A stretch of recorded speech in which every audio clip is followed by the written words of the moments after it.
Did modern humans descend from an ancient race of spiritually advanced beings who lived on the now lost continent of Lemuria? Are we descendants of genetic engineering conducted by some higher intelligent extraterrestrials? The answers lay hidden within the archaic remnants of our Earth's past.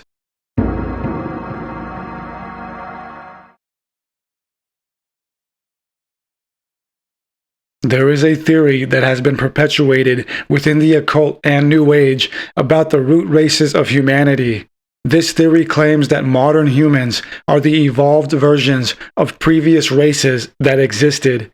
These previous races were not exactly primitive to us, just different in nature. These root races belong to a lost age during a legendary era on Earth when everything was extravagantly different from how it is now. This theory was made famous by occultist and Theosophical Society founder Helena Blavatsky. The 19th century Russian mystic, writer, and New Age influencer Blavatsky developed the idea of the root races throughout her work. She was born in 1831 and in her 30s witnessed the birth and quick dissemination of the theory of evolution. She asked, if all nature had progressed from previous forms of life into what they were then could it be so that humanity's spiritual self has too progressed from some previous form? She expressed this thought for the first time in her major work, Isis Unveiled, published in 1877. In it, she states, "Modern science insists upon the doctrine of evolution, so do human reason and the secret doctrine." The word evolution speaks for itself. The germ of the present human race must have pre-existed in the parent of this race, as the seed in which lies hidden the flower of next summer was developed in the capsule of its parent flower. The parent may be but slightly different, but it still differs from its future progeny. The coats of skin mentioned in the 3rd chapter of Genesis, as given to Adam and Eve, are explained by certain ancient philosophers to mean the fleshly bodies with which, in the progress of the cycles, the progenitors of this race became clothed. They maintain that the godlike physical form became grosser and grosser until the bottom of what may be termed the last spiritual cycle was reached, and mankind entered upon the ascending arc of the first human cycle. Although Blavatsky would later write on the physical root races of humanity, she believed that the spirit of humanity was its first body, which progressed into the fallen state of matter. From the unseen spiritual world in which all things emerged, the physical form of humanity took shape and lost its connection and memory to that transcending age of divinity. Before there was a fall of Atlantis, there was a fall of the spiritual world. She concocted a concept she termed double evolution, which taught that as our physical bodies evolved, so did our spiritual bodies. She explains this in Isis Unveiled here. No man, however gross in material he may be, can avoid leading a double existence, one in the visible universe, the other in the invisible. The life principle, which animates his physical frame, is chiefly in the astral body, and while the more animal portions of him rest, the more spiritual ones know neither limits nor obstacles. Although the term evolution implies productive progression, as she stated, the fall into the physical realm was an adverse evolution that severed the higher conscious awareness. To Blavatsky, the cyclical nature of the universe, as stated in many ancient texts, would lead us through the fall and back up to the integration of our spiritual bodies. Once humans had descended from the spiritual realm and evolved into bodies, they eventually recorded the sublime truth and lived in a harmonious kingdom that lived in that truth. The remnants of that knowledge from the legendary time of the gods were passed down in the teachings of the Hermetic principles, as Blavatsky tells us. Our work, then, is a plea for the recognition of the Hermetic philosophy, the anciently universal wisdom religion, as the only possible key to the absolute in science and theology. Blavatsky felt like there were reflections of the legendary root races of Earth within similar traditions around the continents, and that the spreading of people began long ago from a central point, as she expresses here. Who can study carefully the ancient religious and cosmogonic myths without perceiving that this striking similitude of conceptions in their exoteric form and esoteric spirit is the result of no mere coincidence, but manifest a concurrent design. It shows that already in those ages which are shut from our sight by the impenetrable mist of tradition, human religious thought developed in uniform sympathy in every portion of the globe.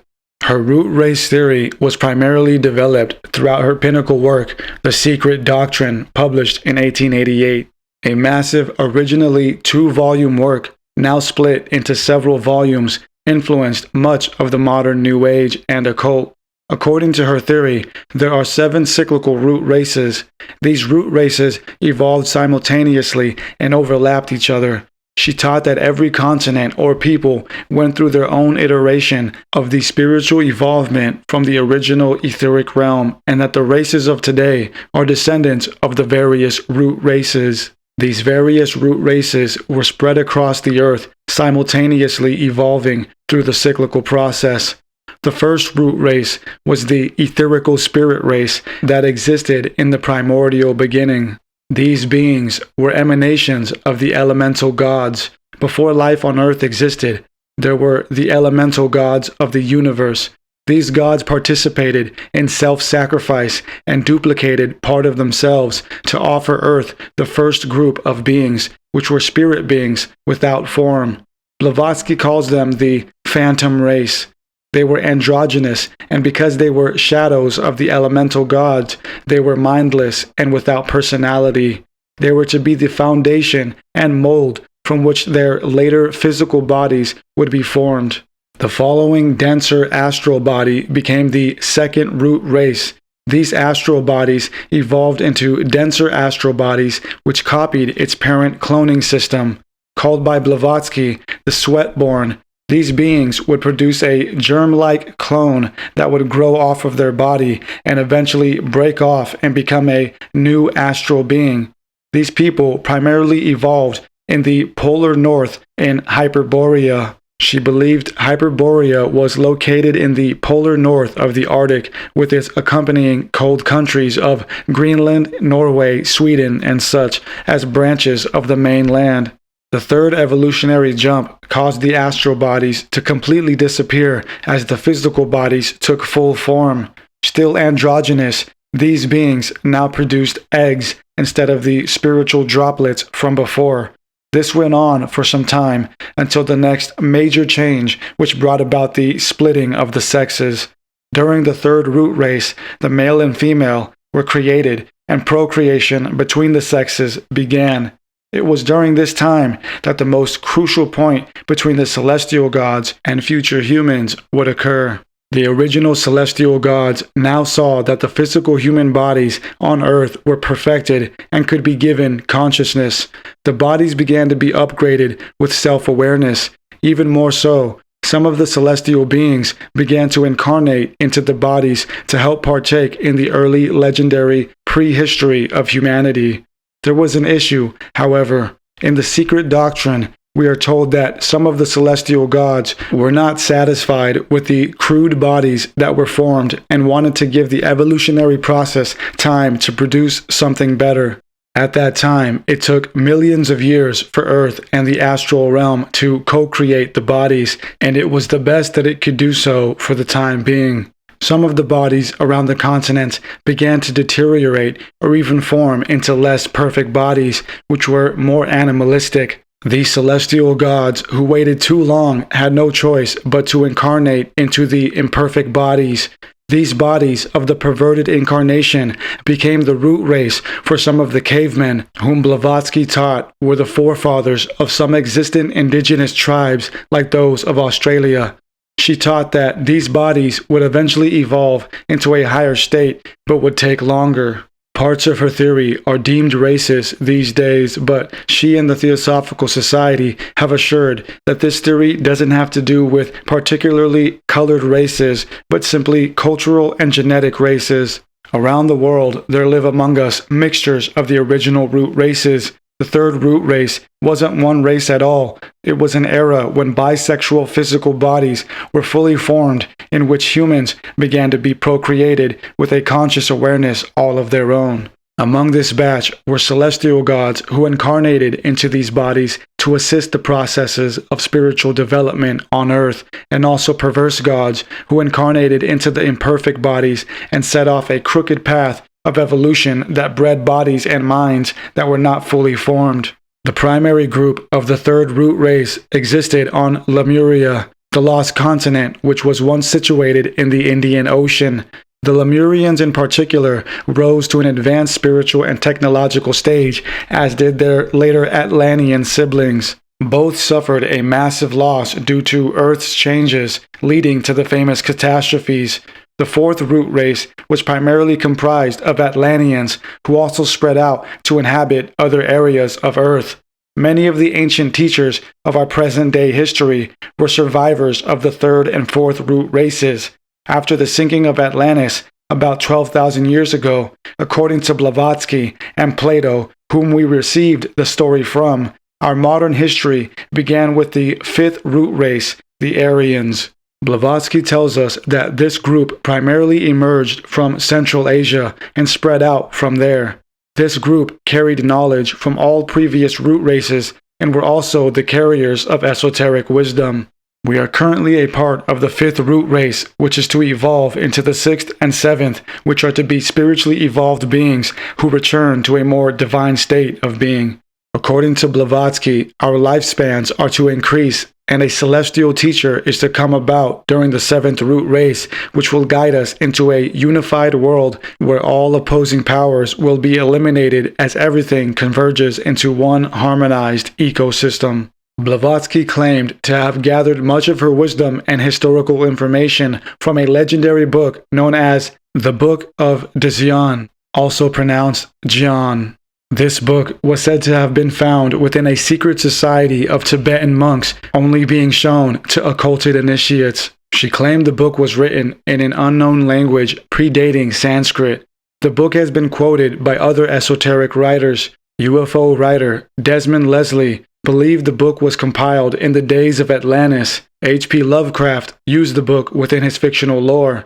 Eric von Daniken wrote of it in his 1970 book, Gods from Outer Space, suggesting that the book was brought here from another world.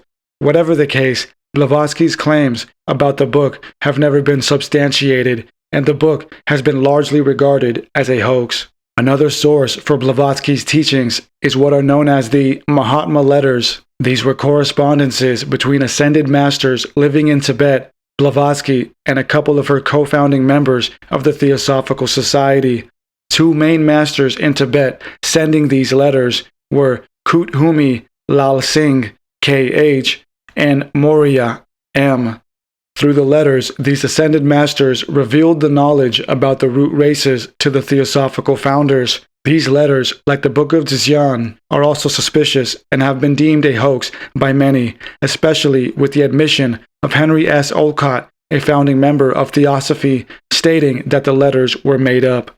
As for Lemuria, it was first proposed as a concept in 1864 by Philip Sclater. Sclater was a successful biological scientist, business owner, writer, and political academic philanthropist. He believed there was a lost continent in the Indian Ocean because he found similar lemur bones in Madagascar and India, but not Africa, meaning there must have been some land that once bridged these two areas together. Lemuria, the legendary continent, was named after the lemur bones that Sclater found. Sclater, writing purely from an academic perspective and not as an occultist, had his theory later discredited. Blavatsky was a mystical writer and was living during some very exciting times for academia, and specifically with the advent of the theory of evolution, there was a lot of intrigue into humanity's past. Her input on the question of our origins was a natural response to the popularity of the new ideas within academia and increasing interest in quasi-spiritual history by Westerners. The dramatic climax of her type of ideology would of course culminate into the Nazi obsession with occult history and search for the ancient superior race. This need to connect one's race with the original man and claim supremacy has been an ongoing mission within many different cultures. Shortly after Sclater proposed his theory of Lemuria, there was an onset of southern Indian nationalists claiming that Lemuria was the home of their mythological ancestors. In the early 1900s, Parithimar Kalainar, a professor, correlated Lemuria with a legendary lost continent of Tamil mythology. According to the southern Indian Tamil legend, there was a dynasty of kings belonging to the Pandyan dynasty who ruled a now lost land named Kumari Kandam. Kumari Kandam was identified with Lemuria to give credence to the legend. In 1971, the government of Tamil Nadu, the southern state of India, put together a committee of scholars to bring veracity to the legend by funding research and dissemination of the theory within mainstream academia. The motive was to counteract the growing contention of the Aryan theory, which proclaimed that fair-skinned foreigners brought Sanskrit into India ages ago. The Tamil scholars were attempting to formulate a clear curriculum presenting a far more ancient origin of Indian people and humans within the Kumari Kandam Lemurian legend. Another strange and intriguing mythology about our origins came to us from the Finnish tour guide, actor, eccentric cultural personality, and guru. Bach's life story is fascinating and well documented in many interviews, publications, and documentaries. In short, he began to amass a following of initiates from the 80s and onward after he began revealing the untold folklore about humanity's origins that were held secret by his family for thousands of years. Bach claimed that his dying mother permitted him to finally spread the truth. He claimed to have been instructed 2 hours a day for 20 years by his mother and sister on the legend. In his middle age, he began holding presentations in the same manner that was taught to him. His young, cannabis-smoking hippie followers would sit day in and day out to hear the story, which has become known as the Bach Saga. According to the legend, previous to the start of the last ice age, there was a global tropical civilization. As the recent ice age swarmed the earth, this global society was disconnected from one another. Many of the ancient branches died off. One such branch survived the ice age, isolated in the area of Finland and northern Europe. As the Ice Age ravaged, the people of Earth changed and evolved through the harsh coping with nature's upheavals. The ancient people of Finland, the originators of the modern world, according to the Bach Saga, would eventually spread out and reinstate the global history and culture of the ancient pre-Ice Age world. This group, the now fair-skinned, red-haired people, changed by the adaptations during the Ice Age, known as the Osers, set out to explore the world after the Ice Age subsided. They were the originators of Europe's history, bringing language, writing, and knowledge to the evolving post-Ice Age world. Eeyore Bach was unfortunately stabbed to death by 2 of his assistants. The murder was brought about in conspiracy because of some unresolved conflicts. Whether the Bach Saga held any real truth, it was again a fascinating tale, sharing a similar outline as many of the other root race theories. We know that there was a recent ice age, and we assume there was a semblance of modern humans previous to it. We also know that after the ice age, our modern world began with the onset of civilizations creating impressive cities, works of art, and religious and spiritual monuments beyond our comprehension. Globally, the ancient Mexican people spoke of the legendary homeland from which they migrated. This ancient homeland was known to them as Aztlan. Its meaning has been debated, but can be translated as place of whiteness or land to the north. They reached Mexico from Aztlan by way of sailing. The Arctic North could have been this northern place of whiteness with all its snow that the ancient Mexicans spoke about. Many believe that the Mayan were speaking of a legendary time in the far past of humanity's origins during the last ice age. Their ancestors might have survived the ice age and traveled to the new fertile lands of Mexico, as did the Finnish ancients of the Bach Saga. Along with this, Blavatsky's theory of the root races placed the first root race in the icy north as well. Along with the Arctic lands, there have been some theories pointing to the Antarctic South as having played some hidden role in humanity's origin. Many old maps have shown proof that people of our modern world were well aware of the Antarctic lands, much more so than mainstream history has led on. Mainstream academia has held the belief that Antarctica was only recently discovered, let alone mapped, in the 19th century. But there are a few medieval maps showing that Antarctica was not only known and mapped, but also in recent times devoid of ice. Antarctica is roughly the same size as the United States and Mexico combined. It is a massive landmass that could hold frozen secrets of our ancient past. Strangely, the world powers acknowledged a pact of peace within Antarctica in 1961. This pact also made it customary to only allow government-sanctioned research to take place. Civilians are not allowed to freely roam and explore the Antarctic without permission. Could there be something found there that would rewrite history as we know it? What truth is there to all the fanciful claims by fringe writers and historians over the many decades? One thing is for certain, the continents of Earth were not always stationed in the places they are now. The continents have shifted and changed over millions of years. According to 20th century scholars, all of our current continents used to be a part of a major supercontinent, and this previous supercontinent, Pangaea, was probably only one of many that have formed and will form as the landmasses push and pull apart. The theory of Pangaea was first proposed in 1912 by German meteorologist Alfred Wegener. He later detailed his theory in his 1915 book, The Origin of Continents and Oceans. Wegener and many other scientists around his time noticed that there were similarities on the coastlines of many neighboring continents. Much work has been added to the study of Pangaea and Earth's continental changes. A recent 2021 book put together by several scientists titled Ancient Supercontinents and the Paleogeography of Earth gives us some insight. Pangaea was formulated about 300 million years ago. Its overall climate near the equator was a massive, luscious rainforest. This idea of Earth once being a massive, drizzling rainforest has been recounted in some ancient legends.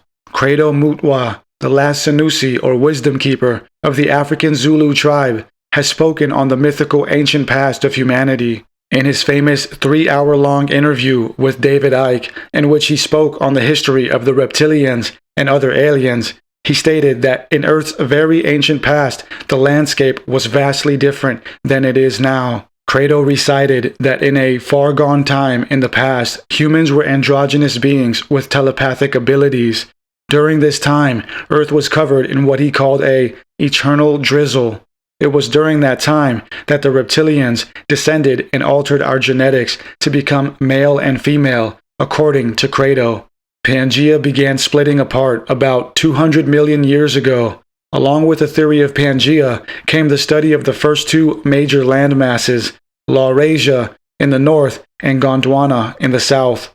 About 70 million years ago, Pangaea was completely broken up into the continental formations we are now familiar with. The oldest human ancestor was recently discovered and published about in 2022. This common ancestor belongs to the Sterkfontein fossils, which outdate the former Lucy fossil by several hundreds of thousands of years. This human ancestor lived up to about 3.6 million years ago in southern Africa. The fossils were found in the Sterkfontein caves of Africa.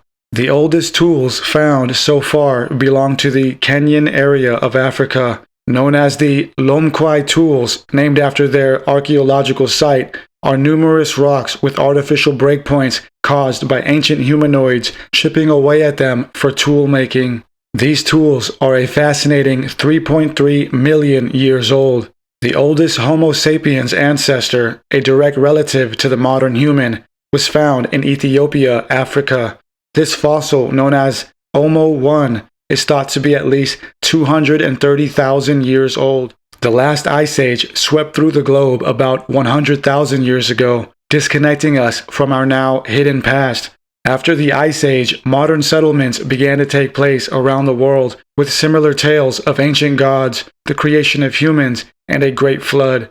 Our entire history and meaning have derived from the tales of these early cultures. The first and probably the most controversial of myths was that of the Sumerians. I've covered them and their myths in other videos and in my book, The Anunnaki Theorem. Most are probably familiar with the work of Zecharia Sitchin and his conclusion about the Sumerian mythos. According to Sitchin, modern humans were genetically engineered by a race of extraterrestrial humanoids known as the Anunnaki, so that we could assist them in mining for resources that they needed to make it back home to their original planet. Interestingly, one of the oldest human operations was that of a mine found near Swaziland, Africa. Human artifacts found within this mining cave of Ngwenya have been dated to about 40,000 years old. The most prominent mineral found in those caves was hematite. Hematite has been used for many things in the ancient past and is still used today.